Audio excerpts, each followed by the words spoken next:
Hello friends, rabi மெஷினில் ஒரு motor complaint. என்ன ப்ராப்ளம்னா, சப்ளை போடுறாங்க, ஓடலை. அதுக்கு 2-3 காரணங்கள். இது நிறைய மிஷினில் வரும், ஒரிஜினலில் இப்போ வரதில்லை. இது ஓவர்லோட் ட்ரிப்பர் சுவிட்ச். இன்கேஸ் மோட்டர் ஓவர் சூட் ஆச்சுன்னா அதோட ப்ரொடெக்ஷனுக்கோசம் சப்ளை கட் பண்ணி விட்ருவோம், இல்லை ஃபயர் ஆகிடும், இல்லை அது டெம்ப்ட் ஆகிடும். அதில் இது ஒரிஜினல் கிடச்சா போடுங்க, இல்லைனா பைபாஸும் பண்ணலாம். நாங்கள் ஆல்மோஸ்ட் பைபாஸும் நிறைய பண்ணுறோம். ஸ்டார்டிங் சுவிட்ச் இது போல் ப்ராப்ளம் இருந்தாலே டெர்மினல்ஸ் நிறைய ஸ்மோக் வரும், ஃபயர் ஆகிடும். இந்த மோட்டரில் பொறுத்த வரைக்கும் காயில் ரொம்ப வீக் ஆகிருக்கு, தண்ணி ட்ராப் ஆகுது கூட மிஷினில், அவங்க கவனிக்கலை. இதெல்லாம் வார்னிஷ் போட்டு பக்காவாக பண்ணிட்டிங்கன்னா அகைன் நல்லா இருக்கும். இல்லைனா ஒரு டெம்ப்ரவரியாக ஓட்டிக்கலாம். இதில் இந்த மாதிரி மோட்டரில் அதிகமான ஆம்ஸ் லோட் ஆகும், கேரி ஆகும். ஃபர்ஸ்ட் ஆஃப் ஆல் முதல்ல இதை பாருங்கள், ஓவர்லோட் ட்ரிப்பர் சுவிட்ச்.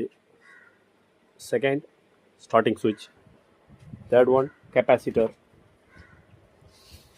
கெப்பாசிட்டர் சரியாக இல்லைனாலும் லோடு கேரி ஆகாது, மோட்டர் முக்கும், ஸ்மோக் வந்துடும், ப்ராப்ளம் நிறைய வரும். ஓகே, ஒரு சின்ன அவேர்னஸ் ஜஸ்ட் அந்த எடுத்துங்க.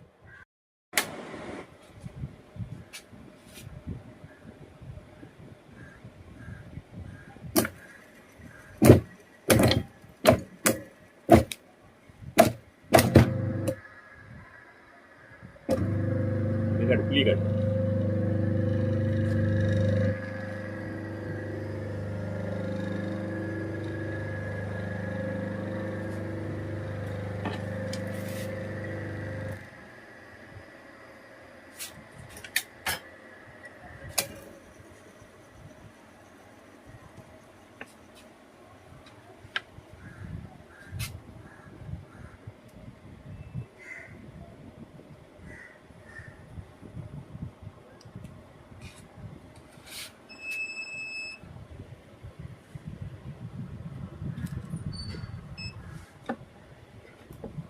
காட்டோன்னா எவ்வளோ டிஜிட் வருது.